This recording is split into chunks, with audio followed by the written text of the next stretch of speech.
Good morning everyone, welcome to my YouTube channel study of India. दोस्तों, आज है 20 फरवरी 2024 और आज के इस वीडियो में 20 फरवरी 2024 से जितने भी इंपॉर्टेंट करंट अफेयर बनते हैं उसको कवर करेंगे। साथ ही साथ इससे रिलेटेड कुछ फैक्ट्स, हिस्ट्री और स्टैटिक जीके को देखेंगे। तो बिना देर किए वीडियो को शुरू करते हैं। वीडियो शुरू करने के पहले अगर आप इस चैनल पर नए हो तो चैनल को सब्सक्राइब करके बेल आइकन पर क्लिक कर लेना ताकि आने वाले हर एक वीडियो का नोटिफिकेशन आपको मिलता रहे। तो चलिए आज का पहला क्वेश्चन देखते हैं। आज का पहला क्वेश्चन है हमारा, नासा किस देश की स्पेस एजेंसी के सहयोग से दुनिया का पहला लकड़ी का उपग्रह, जिसे लिग्नोसैट प्रोब कहा जाता है, लॉन्च करेगा? तो इसका राइट आंसर है आपका ऑप्शन बी, जक्सा। जापान की स्पेस एजेंसी जक्सा। तो अभी हाल ही में नासा और जापान की स्पेस एजेंसी जक्सा ने संयुक्त रूप से दुनिया का पहला लकड़ी का उपग्रह, जिसे लिग्नोसैट प्रोब कहा जाता है, को लॉन्च करेगा। तो नासा और जापान के स्पेस एजेंसी जक्सा के बीच एक अभूतपूर्व सहयोग से दुनिया का पहला लकड़ी का उपग्रह, जिसे लिग्नोसैट प्रोब कहा जाता है, को इमिनेंट तैयार है लॉन्च करने के लिए। क्योटो विश्वविद्यालय के वैज्ञानिकों द्वारा सुमितो वानिकी के साथ साझेदारी में विकसित इस लिग्नोसैट प्रोब को लॉन्च किया जाएगा, जिसका उद्देश्य है स्थिरता को प्राथमिकता देकर अंतरिक्ष उड़ान संचालन में क्रांति लाना। ठीक है, तो अभी हाल ही में नासा, अमेरिकी की स्पेस एजेंसी नासा और जापान की स्पेस एजेंसी जक्सा ने संयुक्त रूप से एक सहयोग पे हस्ताक्षर किया है, जिसके तहत दुनिया का पहला लकड़ी का प्रोब सैटेलाइट, जिसे लिग्नोसैट प्रोब कहा जाता है, को लॉन्च किया जाएगा। ये है लिग्नोसैट प्रोब। ठीक है, इसे आपको याद रखना है, एग्जाम के पॉइंट ऑफ व्यू से काफ़ी इंपॉर्टेंट है। चलते हैं नेक्स्ट क्वेश्चन पे। नेक्स्ट क्वेश्चन है हमारा, 58वें ज्ञानपीठ पुरस्कार 2023 से किसे वर्ष 2024 में सम्मानित किया गया? तो इसका राइट आंसर है आपका ऑप्शन डी, ए और बी दोनों, यानी जगत गुरु रामभद्राचार्य और गुलजार। ये हैं रामभद्राचार्य और गुलजार, जिन्हें संयुक्त रूप से 58वें ज्ञानपीठ पुरस्कार 2023 से सम्मानित किया है। तो वर्ष 2024 में 98वें ज्ञानपीठ पुरस्कार 2023 से दो व्यक्तियों को सम्मानित किया गया है, एक गुलजार को और दूसरा जगत गुरु रामभद्राचार्य को। ठीक है, तो इसके बारे में कुछ फैक्ट्स को देखते हैं। तो उर्दू कवि और बॉलीवुड हस्ती गुलजार और प्रतिष्ठित संस्कृत विद्वान और आध्यात्मिक नेता जगत गुरु रामभद्राचार्य को ज्ञानपीठ पुरस्कार 2023 से सम्मानित किया गया। संपूर्ण सिंह कालरा के नाम से जन्मे गुलजार ने उर्दू शायरी और हिंदी सिनेमा के क्षेत्र में उपलब्धि हासिल की है। उनकी उपलब्धियों को कई पुरस्कारों से सम्मानित किया गया है, जिनमें उर्दू के लिए साहित्य अकादमी पुरस्कार, दादा साहेब फाल्के पुरस्कार, पद्म भूषण और कई राष्ट्रीय फिल्म पुरस्कार शामिल है। विशेष रूप से फिल्म स्लमडॉग मिलियनेयर के उनके गीत जय हो ने उनकी अंतर्राष्ट्रीय प्रशंसा को प्रदर्शित करते हुए ऑस्कर और ग्रैमी दोनों पुरस्कार उन्होंने जीता था। और अब जानते हैं जगत गुरु रामभद्राचार्य के बारे में। तो रामभद्राचार्य संस्कृत विद्वानता और हिंदू आध्यात्मिकता की दुनिया में एक महान व्यक्ति के रूप में खड़े हैं। मध्य प्रदेश में तुलसी पीठ के संस्थापक हैं और प्रमुख रूप से शिक्षा, साहित्य और आध्यात्मिक प्रवचन में उनका योगदान अद्वितीय है। ठीक है, तो ये एग्ज़ाम के पॉइंट ऑफ व्यू से काफ़ी इंपॉर्टेंट है। 58वें ज्ञानपीठ पुरस्कार किसे दिया गया? आपसे क्वेश्चन इस तरह से पूछा जा सकता है, तो आपको इसे याद रखना है। इसका राइट आंसर है आपका ऑप्शन डी, ए और बी दोनों। तो वर्ष 2023 ज्ञानपीठ पुरस्कार वर्ष 2024 में जगत गुरु रामभद्राचार्य और गुलजार को दिया गया है। ठीक है, आपसे क्वेश्चन एग्जाम में पूछा जाएगा कि 58वें ज्ञानपीठ पुरस्कार किसे दिया गया? तो जगत गुरु रामभद्राचार्य और गुलजार। ठीक है, इसे आपको याद रखना है। चलते हैं नेक्स्ट क्वेश्चन पे। नेक्स्ट क्वेश्चन है हमारा, आदि महोत्सव 2024 का आयोजन कहाँ किया गया? तो इसका राइट आंसर है ऑप्शन ए, नई दिल्ली में। अभी हाल ही में वर्ष 2024 में आदि महोत्सव के साथ साथ नेशनल ट्राइबल फेस्टिवल को भी मनाया गया है। इसका आयोजन नई दिल्ली के मेजर ध्यानचंद स्टेडियम में किया गया। इसके उद्घाटन पे राष्ट्रपति द्रौपदी मुर्मू के द्वारा किया गया था और इसका आयोजन ट्राइफेड के द्वारा किया गया। ट्राइफेड का फुल फॉर्म होता है tribal cooperative marketing federation of India. इसके द्वारा ही आदि महोत्सव और नेशनल ट्राइबल फेस्टिवल का आयोजन वर्ष 2024 में नई दिल्ली में किया गया है। इसे आपको याद रखना है, एग्जाम के पॉइंट ऑफ व्यू से काफ़ी इंपॉर्टेंट है। आदि महोत्सव 2024 कहाँ मनाया गया? तो नई दिल्ली में। और कहाँ किस स्टेडियम में, तो मेजर ध्यानचंद स्टेडियम में मनाया गया है और इसका उद्घाटन राष्ट्रपति द्रौपदी मुर्मू के द्वारा किया गया था और इसका आयोजन ट्राइफेड ने किया था। ट्राइफेड का फुल फॉर्म होता है tribal cooperative marketing federation of India. ठीक है, इसे आपको याद रखना है, एग्जाम के पॉइंट ऑफ व्यू से काफ़ी इंपॉर्टेंट है। चलते हैं नेक्स्ट क्वेश्चन पे। नेक्स्ट क्वेश्चन है हमारा, भारत का पहला स्वदेशी जासूसी उपग्रह का निर्माण किस कंपनी के द्वारा किया जा रहा है, जिसे स्पेस एक्स द्वारा लॉन्च किया जाएगा? तो इसका राइट आंसर हो जाएगा आपका option A, Tata advance system limited, TASL। अभी हाल ही में टाटा एडवांस सिस्टम्स लिमिटेड के द्वारा भारत का पहला स्वदेशी जासूसी उपग्रह स्पाई सैटेलाइट का निर्माण टाटा एडवांस सिस्टम लिमिटेड के द्वारा किया जा रहा है, जिसे स्पेस एक्स द्वारा लॉन्च किया जाएगा। तो भारत का पहला प्राइवेट जासूसी सैटेलाइट स्पेस एक्स द्वारा लॉन्च किया जाएगा। लॉन्चिंग अप्रैल में होगी। इस सैटेलाइट को टाटा कंपनी के TASL यानी टाटा एडवांस सिस्टम लिमिटेड ने बनाया है। पहली बार टाटा ने मिलिट्री ग्रेड का सैटेलाइट बनाया है। इस सैटेलाइट का इस्तेमाल भारतीय सेना करेगी ताकि वो बेहद गुप्त सूचनाएं हासिल कर सके। इस सैटेलाइट को टाटा कंपनी के TASL यानी टाटा एडवांस सिस्टम लिमिटेड द्वारा बनाया जा रहा है। पहली बार टाटा ने मिलिट्री ग्रेड का सैटेलाइट बनाया है। इस सैटेलाइट का इस्तेमाल भारतीय सेना करेगी ताकि वो बेहद गुप्त सूचनाएं हासिल कर सके। इस सैटेलाइट का जो रेजोल्यूशन है कैमरा है वो 500 मीटर की दूरी पर ही बेहद बेहतरीन पिक्चर को कैप्चर कर सकती है। इसका जो ग्राउंड कंट्रोल होगा, सेंटर होगा, वो बेंगलोर में बनाया जा रहा है। बहुत जल्द यह ऑपरेशन में आएगी।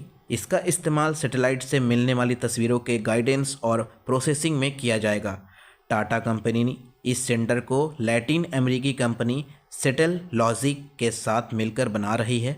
इस सैटेलाइट से मिली तस्वीरों को अपने पड़ोसी देशों के साथ भी साझा किया जा सकता है। इसे संयुक्त रूप से लैटिन अमेरिकी कंपनी सेटेलॉजिकल और टाटा एडवांस सिस्टम लिमिटेड द्वारा संयुक्त रूप से भारत का पहला स्पाई सैटेलाइट जासूसी उपग्रह का निर्माण किया जा रहा है, जो स्पेस एक्स के द्वारा लॉन्च किया जाएगा अप्रैल में। ठीक है, इसे आपको याद रखना है। चलते हैं नेक्स्ट क्वेश्चन पे। नेक्स्ट क्वेश्चन है हमारा, हेनले पासपोर्ट इंडेक्स 2024 के अनुसार दुनिया के सबसे शक्तिशाली पासपोर्ट किस देश की है? तो इसका राइट आंसर है ऑप्शन ए, फ्रांस। अभी हाल ही में हेनले पासपोर्ट इंडेक्स रिपोर्ट 2024 जारी की गई है, जिसमें बताया गया है कि दुनिया के सबसे शक्तिशाली पासपोर्ट के रूप में फ्रांस प्रथम स्थान पर है। ठीक है, इसके बारे में कुछ इंपॉर्टेंट फैक्ट्स को देखते हैं। तो हेनले पासपोर्ट इंडेक्स जो विभिन्न देशों के पासपोर्ट की ताकत और वैश्विक गतिशीलता को मापने के लिए एक प्रसिद्ध मीट्रिक प्रणाली है। वर्ष 2024 के लिए अपनी रैंकिंग का अनावरण किया गया। इस वर्ष फ्रांस इस समूह में सबसे आगे है, जिसके पासपोर्ट धारकों को 194 देशों में वीज़ा मुक्त पहुंच का आनंद मिल रहा है, जो देश के मजबूत राजनयिक संबंधों और उसके नागरिकों की वैश्विक गतिशीलता का प्रमाण करती है। France, Germany, Italy, Japan, Singapore और स्पेन के साथ पासपोर्ट शक्ति के शिखर पर है। प्रत्येक अपने नागरिकों को 194 देशों में वीज़ा मुक्त पहुंच प्रदान करता है। यह विशिष्ट समूह वैश्विक नेताओं के विरुद्ध वर्ग का प्रतिनिधित्व करती है, जो सॉफ्ट पावर के महत्व और अंतर्राष्ट्रीय सहयोग के लाभों को रेखांकित करती है। जबकि भारत की रैंकिंग इस हेनले पासपोर्ट इंडेक्स वर्ष 2024 में थोड़ी कमी देखी गई है और वह इसके साथ ही 62वें देशों में वीज़ा मुक्त पहुंच के साथ 85वें स्थान पे है। ठीक है, 85वें स्थान। तो अभी हेनले पासपोर्ट इंडेक्स वर्ष 2024 में जारी की गई है, जिसमें भारत का स्थान 85वें स्थान पर रखा गया है। वहीं उसकी समुद्री पड़ोसी देश मालदीव 96वें देशों में पहुंच के साथ 98वें स्थान पर है। चीन अपनी स्थिति में सुधार करते हुए 64वें स्थान प्राप्त किया है वर्ष 2024 में हेनले पासपोर्ट इंडेक्स में। ठीक है, तो आपको कुछ इंपॉर्टेंट चीज़ याद रखना है। हेनले पासपोर्ट इंडेक्स वर्ष 2024 में जारी की गई, जिसमें 194 देशों में वीज़ा मुक्त पहुंच के साथ फ्रांस प्रथम स्थान पर है। इसके साथ अपना देश भारत 85वें स्थान पर है, जो 62 देशों को मुक्त वीज़ा पहुंच को आनंद दिलाता है। ठीक है, यानी भारत के नागरिक ऐसे 62 देशों में बिना वीज़ा के जा सकते हैं अपने भारतीय पासपोर्ट के आधार पे, ठीक है। इसी के साथ 85वें स्थान पे इंडिया है। 96 देशों में पहुंच के साथ मालदीव 58वें स्थान पे है और हमारा पड़ोसी देश चाइना 64वें स्थान पे है और प्रथम स्थान इस देश में फ्रांस की है। उसके बाद Germany, Italy, Japan, Singapore, Spain के साथ पासपोर्ट शक्ति के शिखर पर है, ठीक है। इससे पहले वर्षों में अक्सर सिंगापुर और जापान प्रतिस्पर्धा में रहता था, लेकिन इस वर्ष सबको पीछे छोड़ फ्रांस और जर्मनी इस पासपोर्ट इंडेक्स में प्रथम और द्वितीय स्थान प्राप्त किया है, ठीक है। इसे आपको याद रखना है। चलते हैं नेक्स्ट क्वेश्चन पे। नेक्स्ट क्वेश्चन है हमारा, बाफ्टा अवार्ड 2024 में बेस्ट फिल्म का अवार्ड किस फिल्म ने जीती है? तो इसका राइट आंसर हो जाएगा आपका ऑप्शन ए, ओपेनहाइमर। अभी हाल ही में बाफ्टा अवार्ड 2024 की घोषणा की गई है, जिसमें बेस्ट फिल्म का अवार्ड ओपेनहाइमर को दिया गया है। तो बाफ्टा अवार्ड सिनेमा का क्षेत्र में ब्रिटेन सरकार द्वारा दिए जाने वाला एक प्रसिद्ध पुरस्कार है। इस वर्ष बाफ्टा अवार्ड 2024 में बेस्ट फिल्म का अवार्ड ओपेनहाइमर को दिया गया है, जिसके डायरेक्टर क्रिस्टोफर नोलान हैं, ठीक है। इसे आपको याद रखना है, एग्ज़ाम के पॉइंट ऑफ व्यू से काफ़ी इंपॉर्टेंट है। कई बार एग्ज़ाम में इस तरह से क्वेश्चन पूछ लिया जाता है कि बाफ्टा अवार्ड किस देश की सरकार द्वारा दी जाती है? तो इसका राइट आंसर है ब्रिटेन, ठीक है। बाफ्टा अवार्ड सिनेमा का क्षेत्र का एक प्रसिद्ध पुरस्कार है, जिसे ब्रिटेन सरकार द्वारा दिया जाता है। वर्ष 2024 में बाफ्टा अवार्ड में बेस्ट फिल्म का अवार्ड ओपेनहाइमर को दिया गया है। इसे आपको याद रखना है, जिसके डायरेक्टर हैं क्रिस्टोफर नालोन, ठीक है, क्रिस्टोफर नालोन। बाफ्टा अवार्ड 2024 में बेस्ट फिल्म का अवार्ड ओपेनहाइमर ने जीती है, ठीक है। चलते हैं नेक्स्ट क्वेश्चन पे। नेक्स्ट क्वेश्चन है हमारा, SIAM रिपोर्ट 2023 यानी society of Indian automobiles manufacturer report 2023 के अनुसार सबसे ज़्यादा ऑटोमोबाइल खरीदने करने वाला राज्य कौन बना है? तो इसका राइट आंसर है ऑप्शन ए, उत्तर प्रदेश। अभी हाल ही में society of Indian automobile manufacturers 2023 की रिपोर्ट जारी की गई है, जिसमें बताया गया है कि सबसे ज़्यादा 2 पहिया और 3 पहिया वाले वाहनों का खरीद करने वाला राज्य उत्तर प्रदेश है, ठीक है। इसके बारे में कुछ फैक्ट्स को देखते हैं। तो society of Indian automobile manufacturers report 2023 के अनुसार लगभग 8,22,472 वाहनों की बिक्री अकेला उत्तर प्रदेश में हुआ है, जिनमें 2 पहिया और 3 पहिया वाहनों की बिक्री के साथ उत्तर प्रदेश टॉप रैंक पर है। इसी के साथ महाराष्ट्र का स्थान इस रैंक में दूसरा है। इसे आपको याद रखना है। तो अभी हाल ही में society of Indian automobile manufacturer 2023 के रिपोर्ट के अनुसार सबसे ज़्यादा 2 पहिया और 3 पहिया ऑटोमोबाइल खरीद करने वाला राज्य उत्तर प्रदेश है। इसे आपको याद रखना है। तो यूपी टॉप पे है और सेकंड नंबर पे महाराष्ट्र है, ठीक है। इसे आपको याद रखना है। चलते हैं नेक्स्ट क्वेश्चन है हमारा, 60वां म्यूनिक सिक्योरिटी कॉन्फ्रेंस 2024 में भारत का प्रतिनिधित्व किसने किया है? तो इसका राइट आंसर हो जाएगा आपका ऑप्शन बी, विदेश मंत्री एस जयशंकर।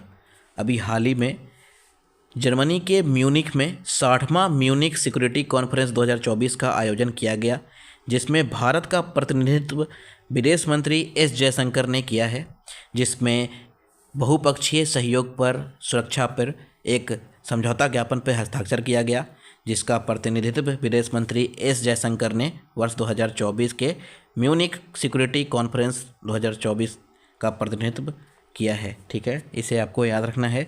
तो 60वां म्यूनिक सिक्योरिटी कॉन्फ्रेंस 2024 में भारत का प्रतिनिधित्व विदेश मंत्री एस जयशंकर ने किया है, ठीक है।